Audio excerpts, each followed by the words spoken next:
आता याच राष्ट्रवादी काँग्रेसचे आमदार अमोल मिटकरी यांची गाडी मनसे कार्यकर्त्यांनी फोडली आहे।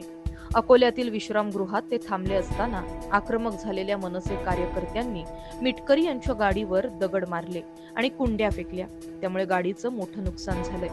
तर घडलं नेमकं असं, मनसे अध्यक्ष राज ठाकरे यांनी पुण्यात पत्रकार परिषद घेतली होती। यात बोलत असताना त्यांनी अजित पवार यांच्यावर टीका केली होती। मंत्री उपमुख्यमंत्री दोन आहेत, एक तर पुण्याचेच आहेत, बरोबर ना? म्हणजे ते नसताना पण धरण वाळलंय, एवढं पाणी पडलं।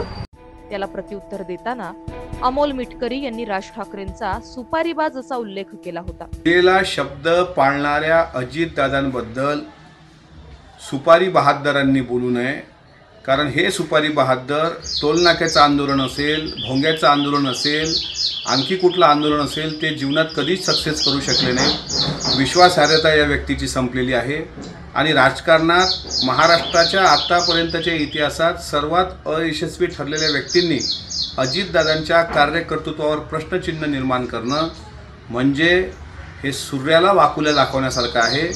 त्यानंतर संतप्त झालेल्या मनसैनिकांनी अकोल्यात मिटकरी यांच्या घरात घुसून गाडी फोडून जोरदार घोषणाबाजी देत राडा केलाय। Bureau report, Maharashtra news 24।